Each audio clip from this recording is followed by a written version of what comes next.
ద్వాపర యుగమునందు కృష్ణుడు తన భక్తుల యొక్క విలువలు ఏ విధంగా ఉండాలి అనేటువంటి దానిని ప్రబోధిస్తూ వచ్చాడు. In the Dwapara age, Krishna propagated and taught the way how devotees have to conduct themselves.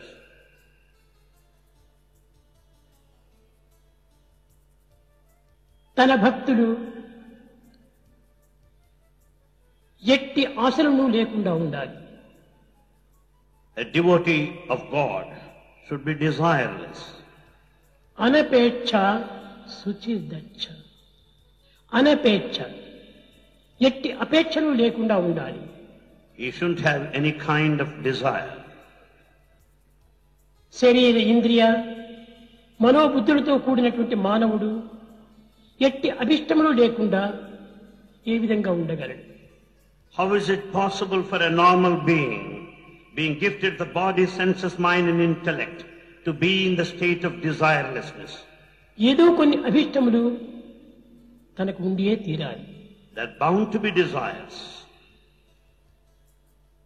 అప్పటికప్పుడు ఆనందాన్ని చేకూర్చేటువంటి యొక్క ఇంద్రియముల యొక్క ఆనందం ఒకవైపున, There is sensual pleasure on one hand that confers momentary joy. మరొక వైపున ఇంద్రియములకు అతీతమైనటువంటి యొక్క వాంఛ మరొక వైపున. There is a desire that transcends beyond the senses. మిగిలినటువంటి వాంఛలన్నీ కూడాను ఈ రెండింటి యందే అంతర్భూతమై ఉంటున్నాయి. The rest of the desires lie ingrained in these two. ఈనాటి మానవుడు అనేక విధములైనటువంటి అభిష్టములతో కూడి ఉన్నాడు. Man is full of desires today. కానీ ఈ విధంగా అభిష్టములు లేకుండా ఏ విధంగా జీవించగలడు? How do you expect him to live desireless? దీనికి చక్కని ఉపాయమును బోధిస్తూ వచ్చాడు. A beautiful device is suggested for this. నాయన, నీ వాంఛను నీవు కోరు, తప్పు లేదు.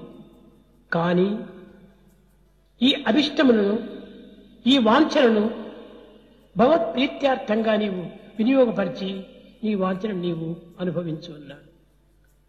Look here, son, there's nothing wrong in having desires. No mistake there. But let all these desires be satisfactory, pleasing unto God. సర్వకర్మ భగవత్ప్రీత్యార్థం అనేటువంటి భావంతో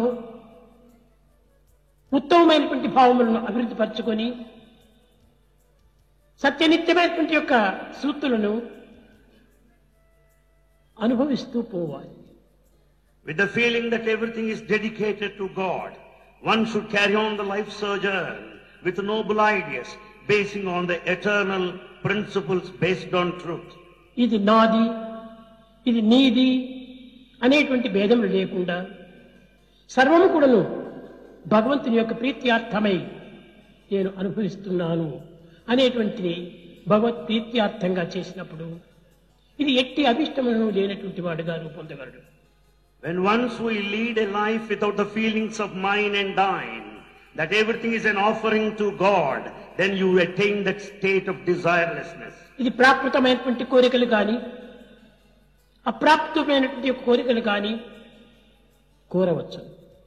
You may have desires or worldly desires or beyond whatever may be. లౌకికమైనటువంటి ప్రవృత్తి కోరికలు అనేకంగా ఉంటుంటాయి మానవులకు. Man has many desires which are worldly. అలౌకికమైనటువంటి యొక్క నివృత్తి కోరికలు చాలా తక్కువగా ఉంటాయి.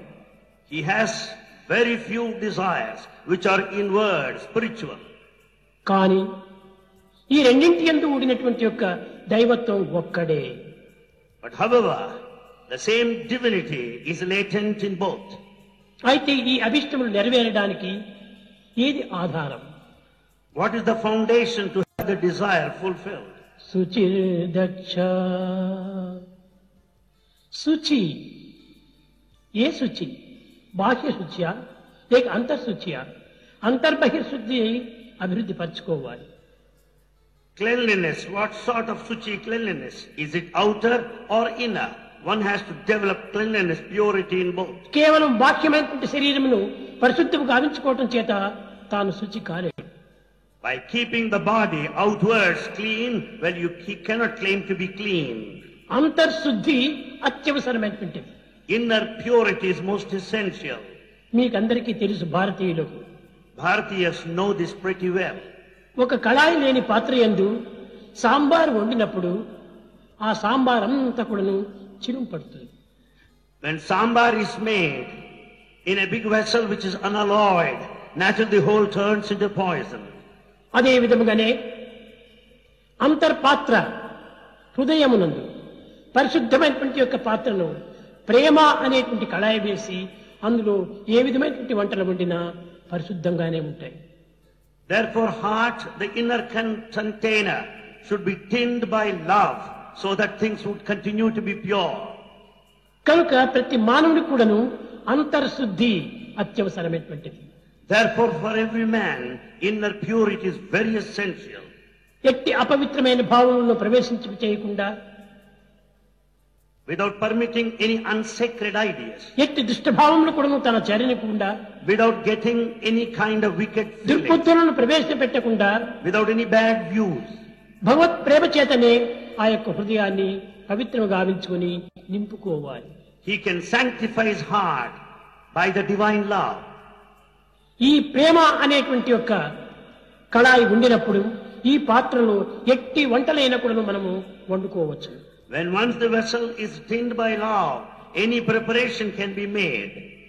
కనుక అంతర్శుద్ధి అత్యవసరమైనటువంటిది. So inner purity is very essential. దీనికి తగినట్టుగా బహిర్శుద్ధి కూడాను గావించుకోవాలి. Appropriately, we need external purity as well. అనపేక్ష శుచి దచ్చ, దక్షుడు కావాలి అనగా ప్రతి దీనికి ఒక ప్రతిజ్ఞ అనేటువంటి దాన్ని పట్టాలి. One needs to be daksha, the one with determination. ఏది అది? What is that? నేను పట్టినటువంటి భగవంతుణ్ణి ఎలాంటి కష్ట పరిస్థితి ఎందు కానీ, ఎలాంటి ఇక్కట్లు ఎందు కానీ నేను ఏమాత్రం కూడాను వదలను. Having been at the feet of our Lord, I have determined not to leave his feet in spite of troubles. తాను మంచి దక్షుడు కావాలి. One has to be one of determination. ఆ విధమైనటువంటి యొక్క దీక్షను పూర్ణటువంటి వాడే దక్షుడు. The one who determines so is able or daksha. తర్వాత ఉదాసీను. ఉదాసీనుడు అనగా ఎట్టి దాని ఎందుకు కూడాను, ఏ విధమైనటువంటి పరిస్థితి ఎందుకు కూడాను, కాలకర్మ కారణ కర్తవ్యాలు మారినప్పటికీ తాను ఏ విధమైనటువంటి భావములు మార్చుకోకుండా ఉండాలి. Udasina, the spirit of forbearance that makes him not to get himself agitated in spite of so many problems, troubles and turmoil on his way of life. ఇష్టమైనది కానీ అయిష్టమైనటువంటిది కానీ, maybe likes or dislikes, ప్రీతి అయినది కానీ ద్వేషమైనది కానీ, either one that he loves or hates. ఇక్కడ రజోగుణములకు ఏమాత్రం కూడా అవకాశం అందించకూడదు. There should not be any scope for passion. రాజకీయ సంబంధమైనటువంటి భావనలను హృదయంలో చేర్చుకోకూడదు. Political feelings should not find a place in heart. అది శుచి దక్ష, దక్షునికి తగినటువంటి యొక్క విలువలు. These are the values of an able man, daksha. అనగా దీనికి ఒక దీక్షను పూడినటువంటి వాడు దక్షుడు అని పేరు. Daksha, able man, is the one who has taken diksha or determination. ఉదాసీనో, ఉదాసీనమనగానే దేంతో కూడా సంబంధం లేనట్టుగా ఉండాలి. Udasina, the one who is supremely detached. అనగా ఇది నాది నీది అనేటువంటి భేదములకు అవకాశం అందించకూడదు. He gives no scope for feelings such as mine and thine. ఉదాసీనుడిగా తాను ఉండాలి. He is supposed to be totally detached. ఎలాంటి పరిస్థితిని ఎందుకు కూడాను తాను దీన్ని ఉదాసీనతతో భావించి అనుభవించాలి. At all times he maintains the state of equanimity. ఇంకా ఆరవది గతం యతః, అనగా గడిచిన దానిని కానీ రాబోయేటువంటి దాన్ని కానీ ఏమాత్రమో మనం విచారించకూడదు. Gatavyata means one should not be bothered either with the past or future. వాదనాక్షయములు పోవాలి. He should be completely free from all the traits of the past. ఏదో మనం ప్రయత్నించినటువంటి కార్యము చెడిపోయింది. An effort has failed some way. దానికి మనం విచారించకూడదు. One should not worry about it. గతం యతః, గడిచిపోయింది. Past is past. ఇది మనకు ఏనాటికి తిరిగి రాదు. It cannot be recovered. భవిష్యత్తు, The future. ఇది మన యొక్క షూరిటీ కాదు. Future is uncertain.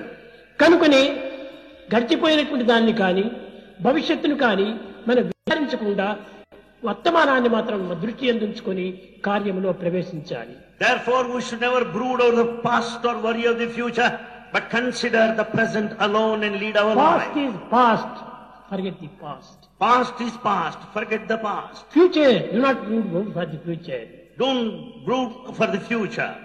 Present is not ordinary present.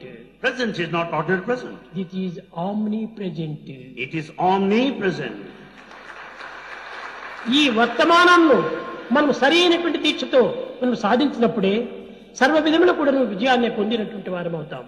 If you carry on the life in the present, fully determined, you are bound to be successful. ఈనాటి మానవుడు Man today అన్ని విధముల కూడా అశాంతి గురి కావడానికి ఇది ఏ మూల కారణం. is highly restless, this being the main cause. ఏదో ప్రయత్నించినటువంటి ఒక కార్యం చెడిపోయిందని పాస్ట్ గురించి ఎప్పుడు కూడా విచారణ చేస్తుంటాడు. He is very much worried because of his failures. దీనివల్ల వచ్చే ఫలితం ఏమిటి? What is the result? ఇంకా రాబోయేటువంటి దాని గురించి అనేక విధములుగా కూడాను తాను పరితపిస్తుంటాడు. He goes on getting himself very much worried out of tension, thinking of the రాబోయేటువంటిది future. నీది కాదే.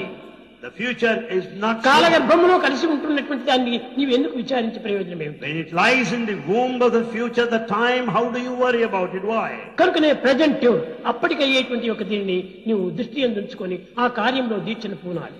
Live in the moment, live in the present and be determined firmly. ఎందుకంటే past is past. Why? Because past is past. అది tree. Past it was a tree. Future also tree. In future it's bound to be tree. Present is seed. Present is the seed. ఈ seed ద్వారానే past future రెండు కూడా జరుగుతున్నాయి. The present seed is responsible for the past as well as the future. కనుకనే నీవు ఈ సీడును మాత్రం మర్చిపోతున్నావు. You are forgetting the seed. రాబోయేటువంటి వృక్షాన్ని, గడిచిపోయిన వృక్షాన్ని నీవు చింతిస్తున్నావు. But you think of the past tree and the future tree. కనుకనే వర్తమానాన్ని దృష్టి అందించుకోవాలి. So keep in view the present. అప్పుడే మానవుడు అన్ని విధములు కూడా విజయాన్ని సాధించగలడు. Then man will be successful in every way. గత వ్యతః సర్వారంభ పరిత్యాగి. అన్ని విధములైనటువంటి యొక్క వాంఛలను, అహంకారములను కూడా మనం దూరం చేసుకోవాలి. Therefore we have to give up all our desires and also the ego. ఈ అహంకారం ఉండినంత వరకు కూడాను మానవుడు ఎట్టి చిన్న కార్యములు కూడాను సాధించలేడు. So long there is ego in man, he would not be able to accomplish even the tiniest of the tasks. ఈ అహంకారం చేతనే మానవుడు అనేక విధములైనటువంటి అతపతనమైపోతున్నాడు. It is the ego that makes him ruin his life, fall. అహంకారం మానవునికి చాలా చెడ్డది. Ego is very bad for mankind.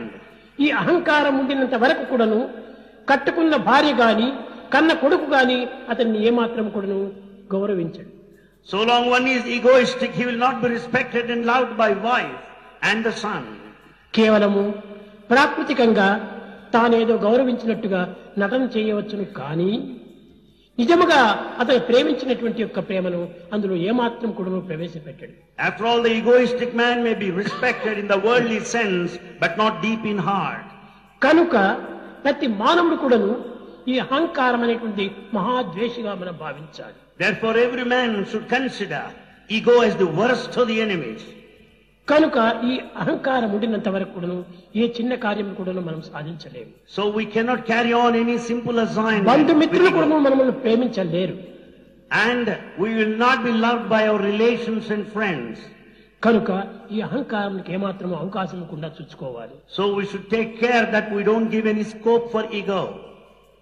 ఈ విధమైన యొక్క బోధనలు సరిపి యోమద్భక్త సమే ప్రియ, అలాంటి భక్తుడు మాత్రమే నాకు ప్రియమైనటువంటి వాడు అన్నాడు కృష్ణుడు. Krishna declares only such a devotee is so endearing, dear to me. समस्त